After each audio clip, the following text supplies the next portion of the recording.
All right, folks, Simon here. This is the third place playoffs match between Jakkamaster and the Minstrel Boy. We did see Jakkamaster come ahead winning as black in game one. We'll see how he does as white in this game two. They did make the wrong game here, so they're going to have to remake that one. And then we will jump in and see how things go on game two, see who wins third place in this tournament. This is going to be, again, with a 15-minute timer and a 10-second increment, adding 10 seconds to their time after every turn. And let's jump right into game two as soon as they remake this game into the right one. Jakkamaster in white, the Minstrel Boy in black. A1 is the first move here. And we get A6 now. Adjacent corners. Will we go for the Knight's opening here at C5? Or will we see center control at C4? Center control is what we do see. And will we get the mirrored opening here at C3? We do talk about these different openings in the openings video of TAC University. This is the mirrored opening, and we do see this one in that one. Likely D3, and now when white plays either here at B4 or at E4, black's probably going to drop a capstone at C5 or D5. And that's to ensure that they can regain momentum at any point. When they do that, white will likely drop a flat here at E3 to shift gears, but we've seen a lot of different moves here in this beginner tournament, a lot of different responses. So it could be anything, really.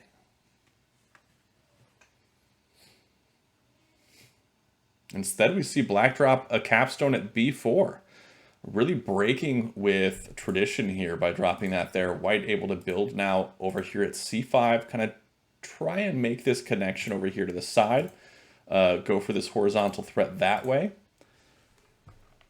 I imagine black is going to play at C6 so that white requires a capture in order to make this this threat.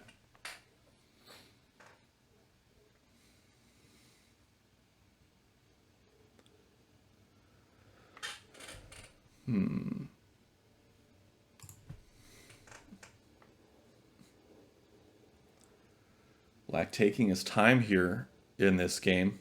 We did see that he took quite a bit more time than Jakkamaster in game one of this match. I imagine that's going to continue. Black now dropping a wall here, ready to recapture onto C6 and liberate those captives. I think that's a really smart play here. It's really using a wall offensively. We talk a lot about that particular strategy and using offensive walls in the walls video of TAC University. And we also discuss it briefly in the captures video of TAC University. Both solid plays here.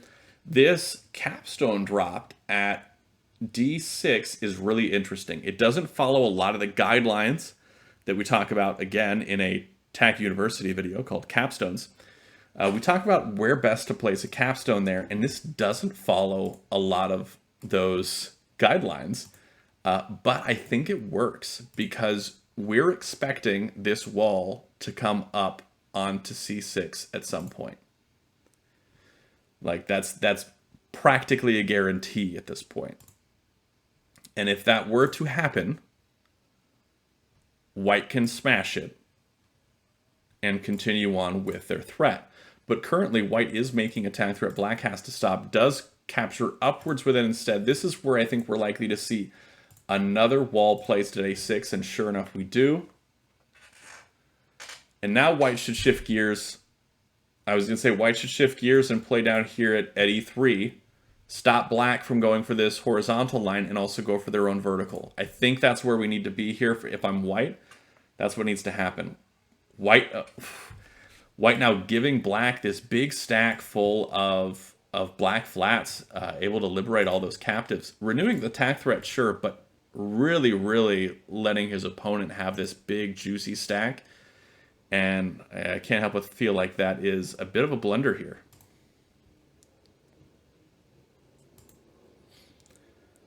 We do see white getting cut off there by black's wall. White now building down at A3, E3, like I was saying before. Coming down, making this threat.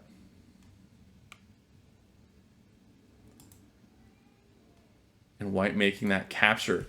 Interesting flat-on-flat capture. Again, based on the captures video in Tank University and just general strategy that we've talked about in those videos and in the strategy guides from other top players, we see that making flat-on-flat captures, especially early on in the game, is something you want to avoid if you can. And the reason for that is that it creates liabilities, allows your opponent to recapture those stacks and then liberate those captives and have even more powerful moves later on down the road. And so what we're seeing now is white is making these flat-on-flat captures, and that's allowing black to drop walls and then recover those flats and make really strong moves.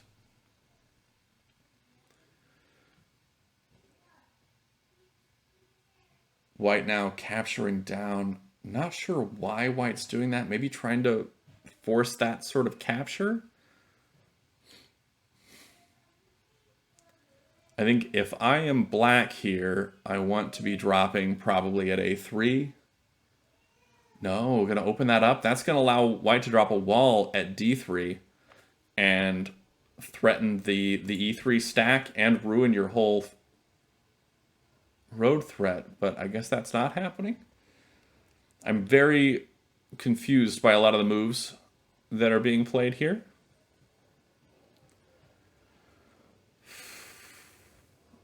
I think black wants to be playing at D3 next. So white should do something about that to stop it. Instead we see white play at D4. So black is totally fine to play at D3, continue making these threats.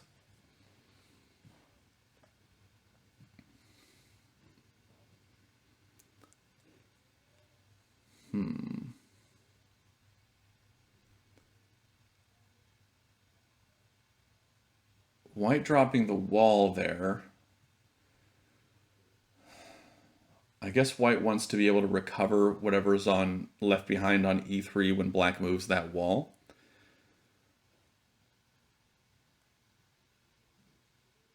So if that's the case, black should probably play at D2 to make it... Oh, that... Okay, why did white move their capstone to the right on E6? That doesn't seem to make any sense to me. This is now attack threat for black. It's a drawbridge threat. Just moving this wall stack down, leaving a black behind, would be a road. Really at a loss for what sort of moves white is playing here.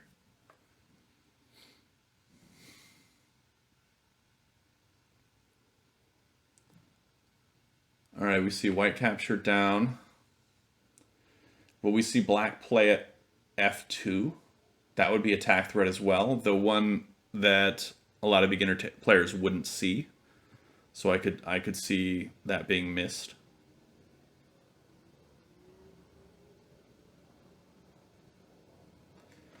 F2 is a threat because you leave behind a black, leave behind another black, and then drop the wall down here. And so that would be a 1, 2, 3, 4. So you take 4E3 minus 2, 2, and that would be your road. And so black is making that threat right now.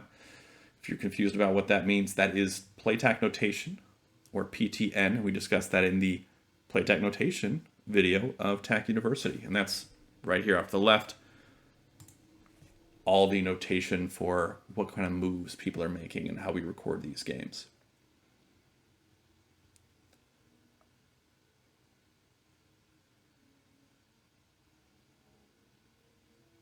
Now, if I'm black, what do I do here?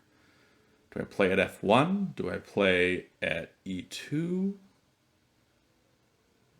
Either of those seem fine. Drops a wall at F1, that was strong. That's strong. Now, here's the problem. I liked e2 better as dropping just a flat. The reason for that is, let's say black captures up and then spreads upwards, makes this threat. White can just drop a wall at e2, and now black doesn't have a threat to make. I'm still interested in what white is doing here with this e6 capstone. We do have also in the background for the first time, Will has used WillumBot, a new neural network bot that has been trained on 6x6 finally. Still working on 6x6, but has been working on it. Although it is trained to do 2 Comey, but it says that black basically has a 99% chance to win, it seems like. But that's also assuming there's Comey, and there is not Comey in this game. I am interested in how white expects to make any sort of horizontal line here, what they were doing with that capstone. Not quite sure what the plan was for that.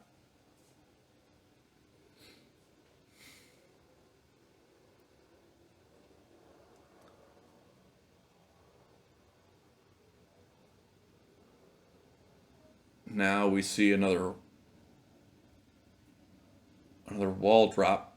If I'm black, I'm smashing that.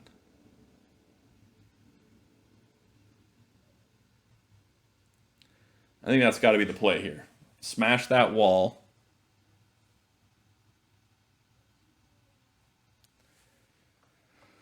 And he goes for it. Does make the smash.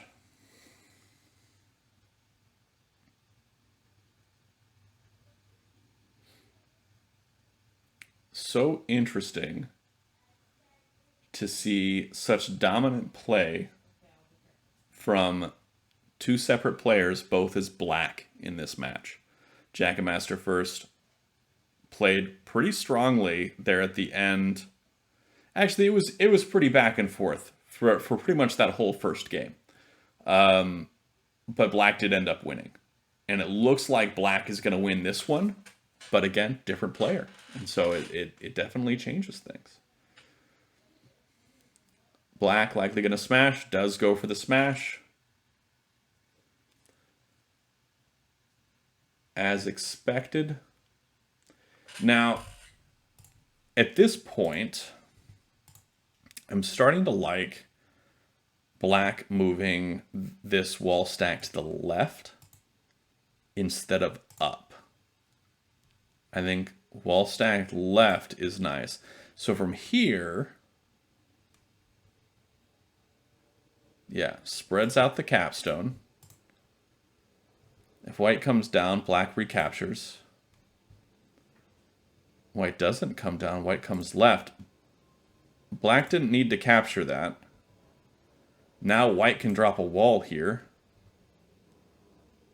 and capture onto b3. Black should have left that. At this point, black should have spread this left and made the tack threat. I'm not sure if that would have been Tinue, but it would have been really close. But black was thinking of spreading upwards instead of left. But now white can drop a wall here at e2 and stop this drawbridge threat, or it can come down with b4. That also interrupts the threat and forces black to spread that stack.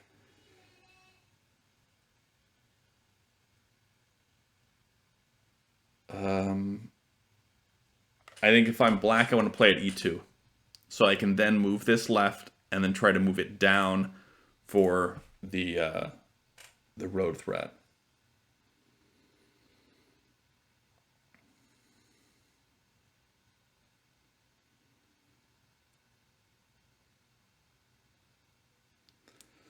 I don't know, this does look really strong for black. White still has a chance, though. There is definitely still a chance that white can come back from this. And we also take a look at the time. White is still playing under 10 seconds on average per turn. Black is down to just under 12 minutes. White's still above the starting time of 15 minutes.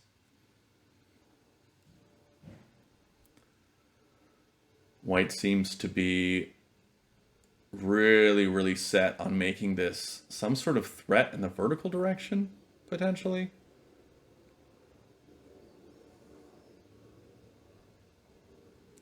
Black now making another road threat. Placing it E2. Placing it C2 does create that road.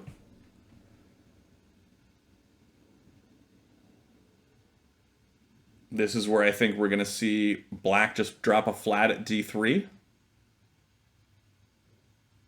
That's got to be the play here. No, he captures. Why capture? I feel like D3 was Tinue, basically. Not actually, but it was just so dang strong. Why make the capture? And now does he capture up with that stack? This white capstone can't reach all the way down to D3. So, and this is a road now. If he makes this, so he played here instead. White dropped the wall down.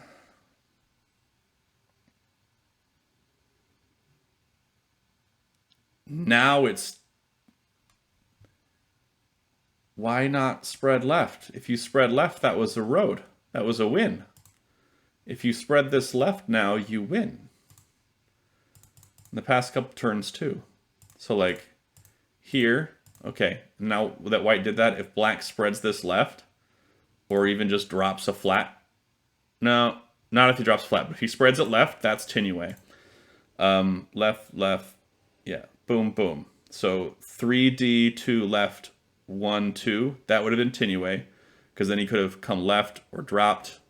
White wouldn't have been able to stop both.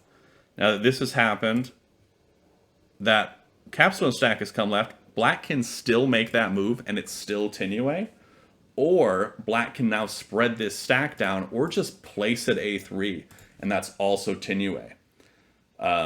So black has the win guaranteed if he sees it.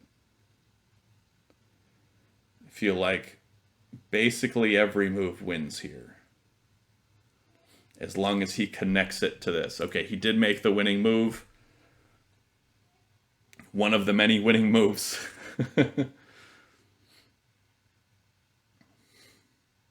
And black wins game 2.